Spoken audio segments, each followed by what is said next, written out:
안녕하세요. 알고리즘 투자자이자 퀀트 금융 데이터 사이언티스트 라일라입니다. 2025년 6월 30일 월요일 미국 증시는 또다시 상승 마감하며 S&P 500과 나스닥이 사상 최고치를 경신했습니다. S&P 500은 0.52% 상승했고 나스닥은 0.47% 오르며 시장의 긍정적인 모멘텀을 이어가는 모습을 보였습니다. 특히 캐나다가 디지털세 도입을 철회하면서 미국, 캐나다 간 무역 협상에 대한 기대감이 시장에 긍정적인 영향을 준 것으로 보입니다. 이처럼 계속해서 좋은 분위기가 이어지고 있기 때문에 지금 당장 주도주를 매도할 필요는 없어 보입니다. 다만 금요일에는 미국 증시가 휴장이고 다음 주에는 관세 이슈 등 다양한 리스크 요인이 남아있기 때문에 리스크 관리는 꾸준히 염두에 두어야 합니다.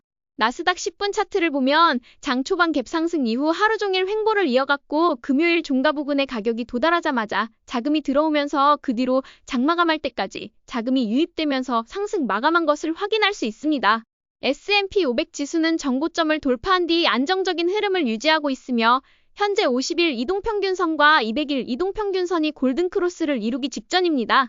이러한 모멘텀이 이어지는 국면에서는 스윙 트레이딩을 지속할 수 있으며 장기 투자자에게는 단순히 상승을 즐기는 구간이라고 볼 수 있습니다. 그리고 적립식 투자자에게는 이런 차트와 상관없이 앞으로도 꾸준히 투자를 이어나가면 된다고 생각합니다. 나스닥 역시 정고점을 돌파하고 그 흐름을 유지한 채 마감했습니다.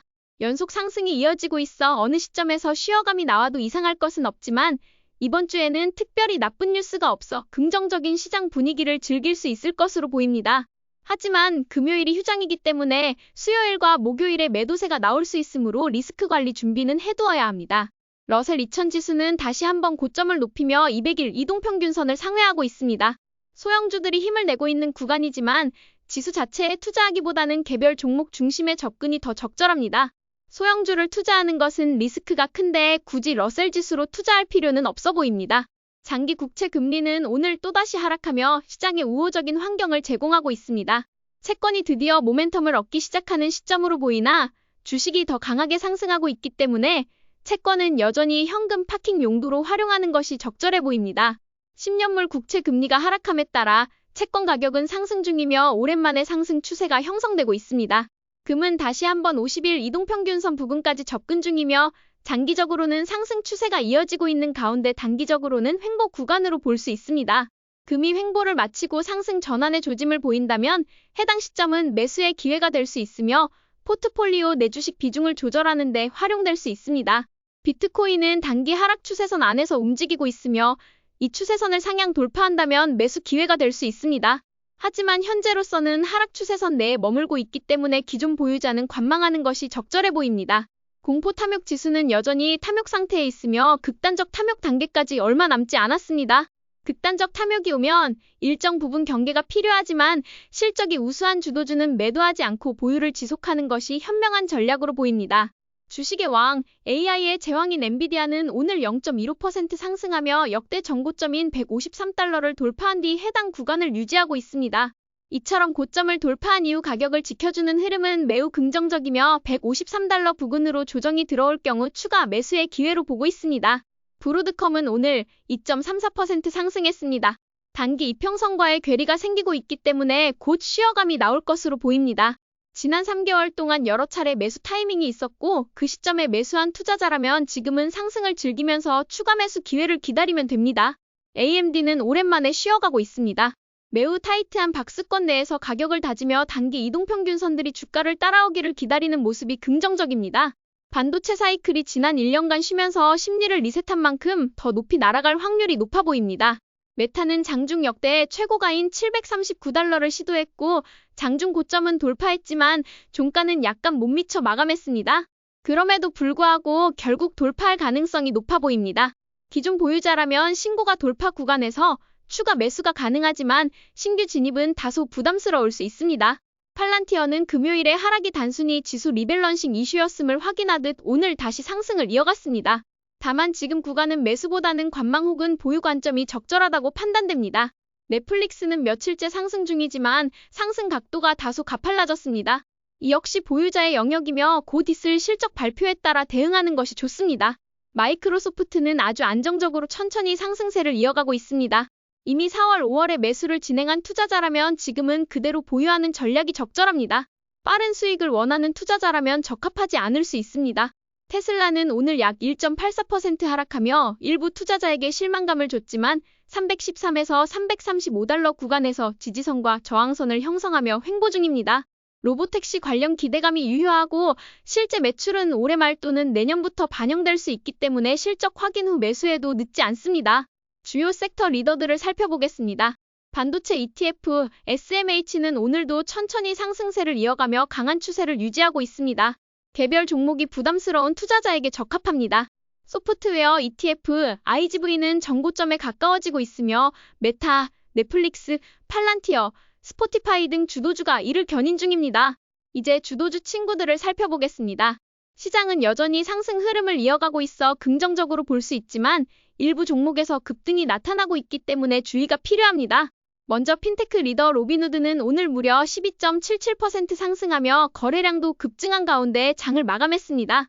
우리는 로빈후드가 정고점에 도달했을 때도 매수를 지속해왔는데 이는 트럼프 대통령이 실행해줄 규제 완화를 믿고 하락장에서 가장 먼저 오른 주식 중 하나였기 때문에 주도주라고 확신했기 때문입니다. 현재는 단순히 상승을 즐길 수 있는 구간이며 50일 이동평균선이 과거 고점이었던 66달러에 근접해 가고 있기 때문에 조정이 오더라도 그 아래로 크게 밀릴 가능성은 낮아 보입니다. 오늘은 단순한 반등이 아닌 IPO 이후 형성된 모든 주요 정고점을 돌파하는 강한 상승이었습니다. 과거 팔란티어가 정고점 돌파 후 100% 가까이 상승한 사례를 참고하면 로빈후드 역시 그와 같은 흐름을 기대해 볼 수 있습니다. 4에서 5월에 매수하신 분들이라면 보다 중장기적인 관점에서 바라보는 것이 좋겠습니다. AI 에너지 리더 GV너브도 상승세를 이어가고 있습니다. 이 종목은 AI 에너지의 엔비디아 같은 존재로 AI 수요가 지속적으로 증가하는 상황에서 자금이 집중되고 있는 모습을 보여주고 있습니다.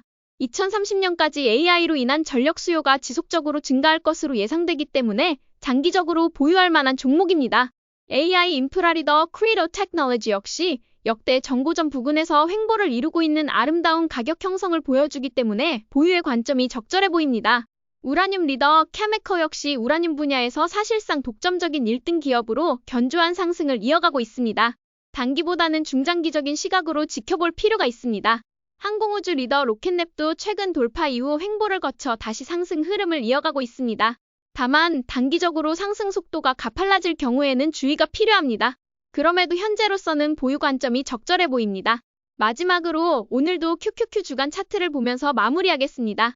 이번 주부터 상승 추세가 본격적으로 10주차에 진입했으며 과거 사례에 따르면 단기 상승 추세는 평균적으로 13에서 14주 정도 이어지기 때문에 아직 상승 여력이 남아있는 것으로 판단됩니다. 미국은 7월 말부터 휴가 시즌에 접어들기 때문에 단기적으로 매도세가 나올 수 있지만 이는 스윙 트레이더의 관점일 뿐 장기 투자자라면 오히려 가만히 있는 것이 중요합니다. 특히 4에서 5월에 좋은 가격으로 매수한 분들은 단기 상승에 흔들리지 말고 언제 올지 모르지만 다시 찾아올 조정의 시점에서 다시 반등하면서 돌파할 때 추가 매수 타이밍으로 삼아서 진정한 부를 창출할 수 있다고 생각합니다. 스윙 트레이더라면 오늘같이 돌파하는 주식들에서 조금씩 매도를 진행하는 게 매우 적절합니다. 2025년 6월 30일 기준으로 시장은 단기, 중기, 장기 모두 상승 사이클에 진입해 있으며 AI에 기반한 생산성 향상과 관련 테마의 확산이 이를 뒷받침하고 있습니다. 현금 비중이 높다면 눌림목마다 매수 기회를 노릴 수 있는 장세입니다. 반면 급등한 주가의 부담을 느끼는 분들은 현금을 확보한 채 기다리는 전략도 유효합니다. 중요한 건 기회는 반복해서 찾아온다는 점입니다.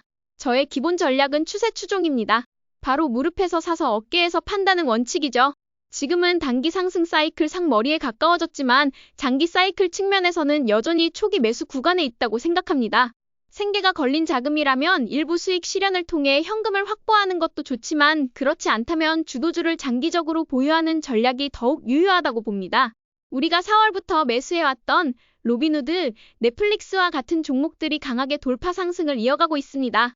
이처럼 가파른 상승세에서는 조심해야 할 필요도 있지만 낮은 단가에 매수한 경우라면 굳이 움직이지 말고 주간 차트로 시장을 관망하는 것이 좋습니다. 진정한 수익은 가만히 있는 것에서 나오며 주도주를 사고 버티는 것이 승부처임을 다시 한번 되새기셨으면 합니다. 진정한 부는 1년에서 2년 동안 실적 돌파와 붕괴를 다 겪고 우상향하는 주도주를 매수하고 보유할 때 나온다는 것을 잊지 마시기 바랍니다. 오늘도 저희 전략이 재미있으셨다면 좋으셨다면 좋아요와 구독 버튼 눌러주세요. 지금까지 방구석 헤지펀드 매니저 라일라였습니다. 감사합니다.